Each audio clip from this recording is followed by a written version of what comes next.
Back on the SportsMax Zone, and we are still talking cricket. What do the names Virat Kohli, Brian Lara, Alistair Cook, Hashim Amla, even Yuvraj Singh have in common? They all have had noteworthy senior international cricket careers. Now, how about Shubman Gill, Prithvi Shaw, and Mahidi Hassan Miraz? They all seem well on their way to noteworthy senior international careers.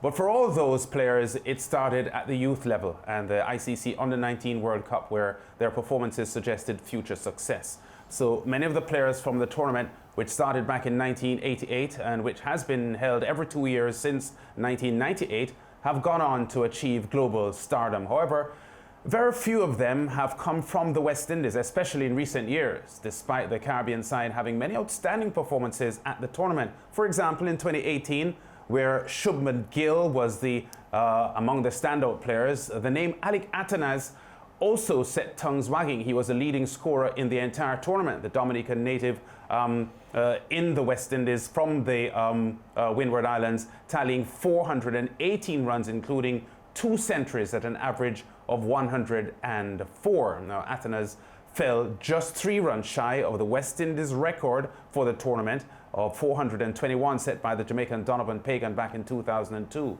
Now, in 2 days, the regional Super 50 tournament is set to bowl off in Antigua and Barbuda. And although the Windward Islands squad has Atenas in their setup, he does not have a retainer contract. So why is Atenas and other talented West Indians struggling to make the successful transition from youth to senior cricket?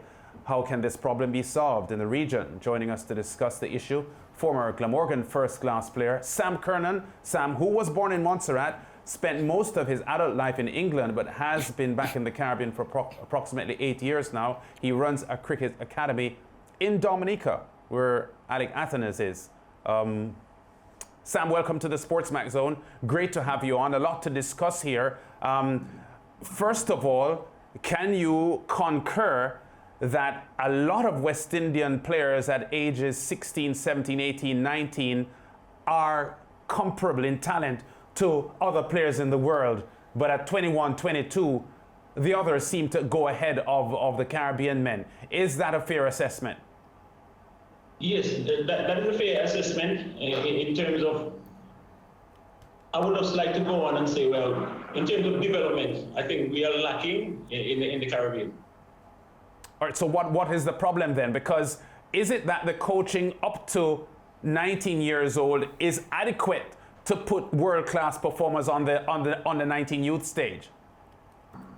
Yes, that is true. But to be honest, I've been in Dominica for the last 8 years. As you said, formally, I am from England. What I've seen is, when a player past the age of 19, there is nowhere for them to go. There's no structured program, and there's no planning, I think, to enhance the players to go further forward.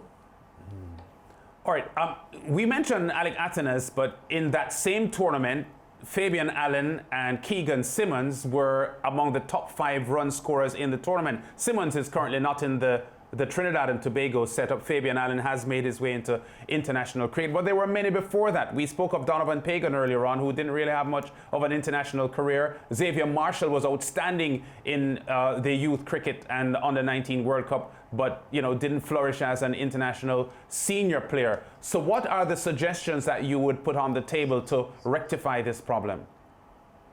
Right. What I would like to say first is, in Dominica, we've had a cricket academy from 2014. That academy has been running now for 7 years.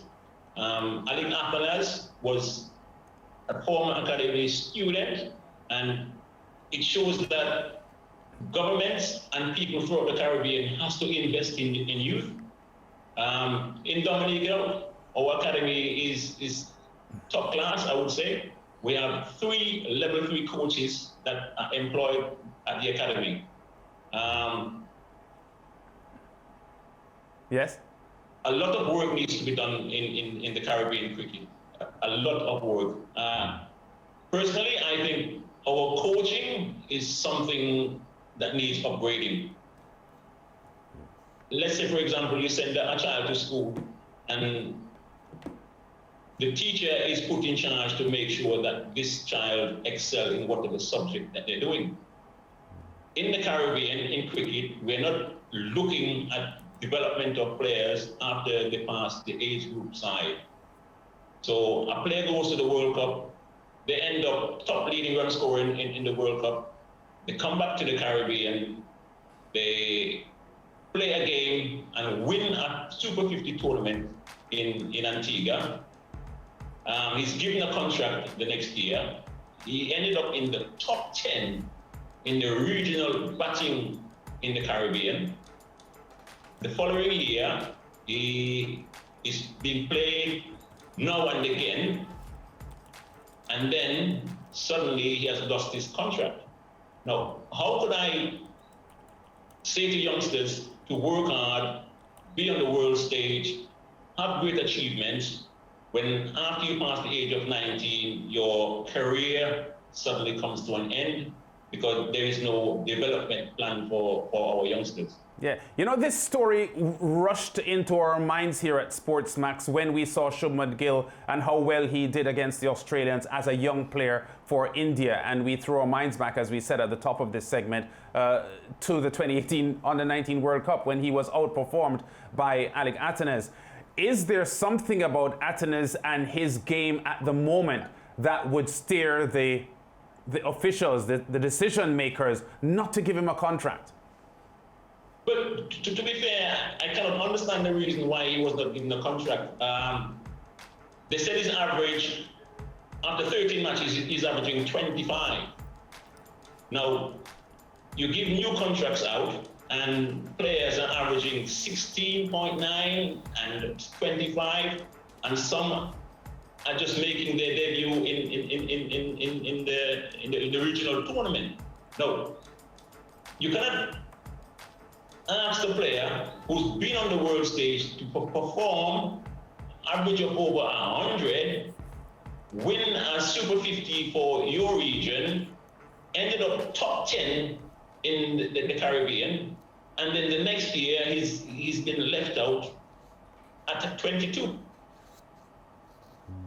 I cannot understand the reasoning behind that.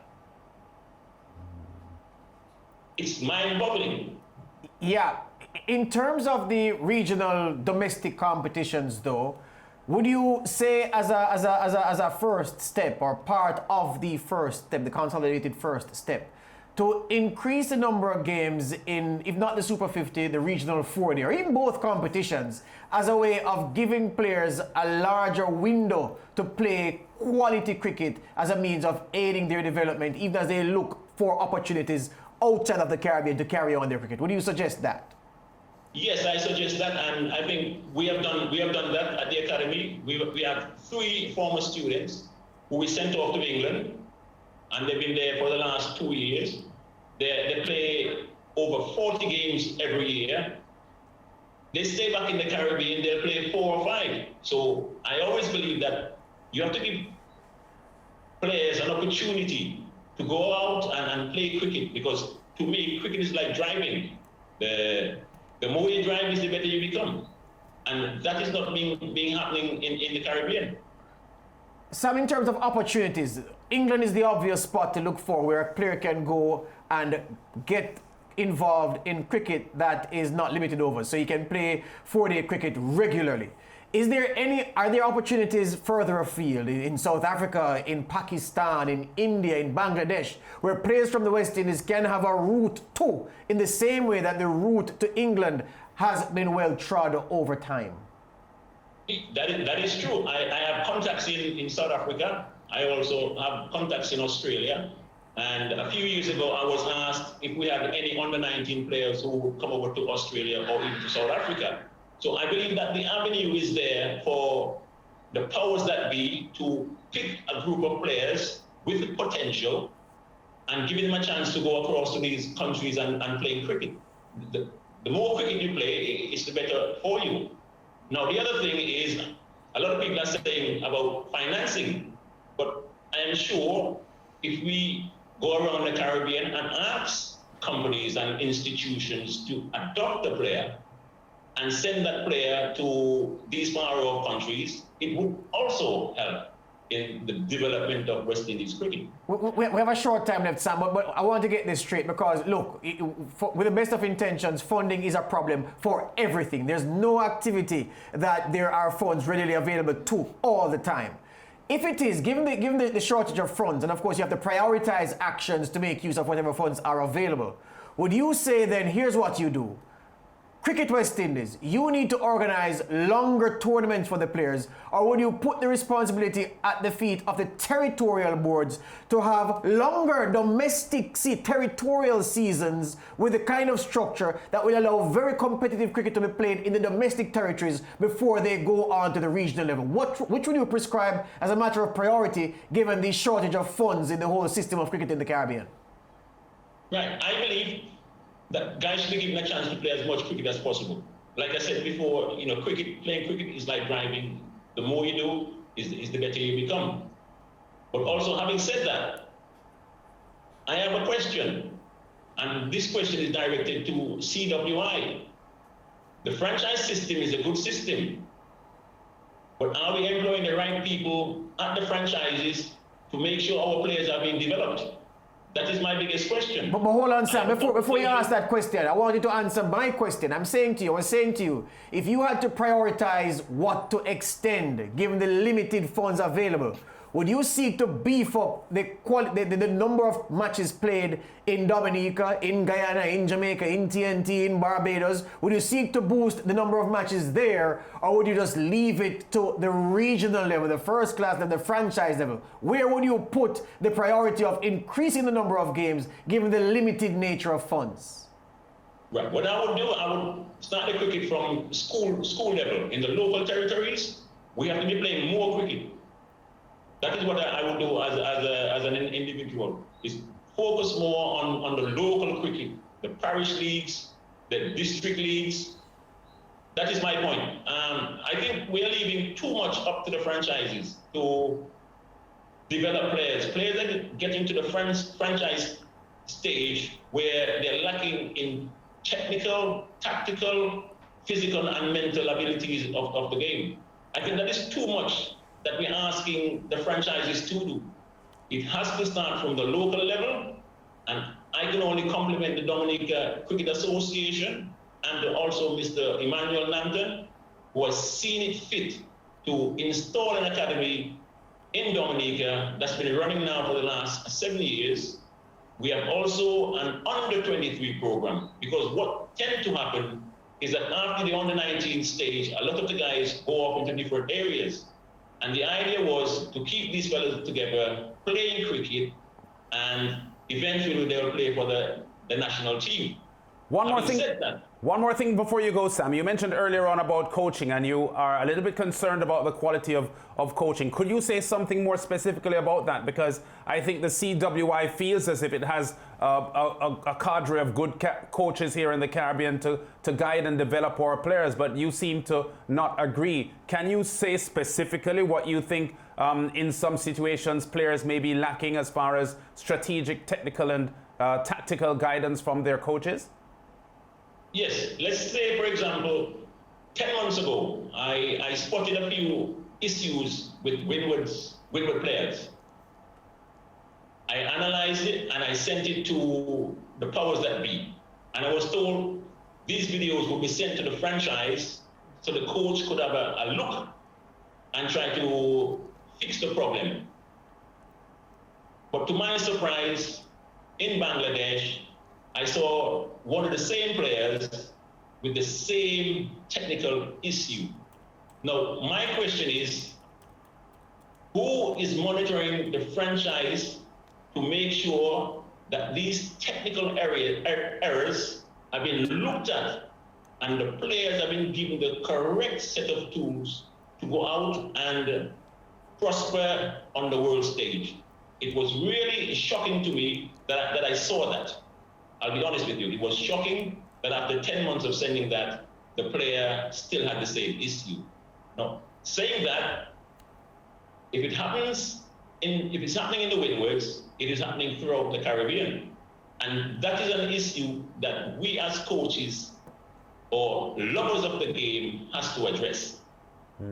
Sam, I think you're onto something there, and I guess this is something we have to discuss further because it has been a perennial problem with West Indies cricket with regard to developing the talent that we've got here, and it is part of a huge problem that has left the West Indies cricket where it is today. Thanks for talking to us. Yeah, thank you very much. Okay. And before I go, I would just like to say to my good friend Cleon Smith, who was passed away in Jamaica last year. Yes. I miss him. He was a lovely man, and we used to have great talks. Yes. Thank you very much. Sam Kirnon, Cleon Smith, former Jamaica women's national coach who passed away last year. We go to break. Back with more on The Zone after this.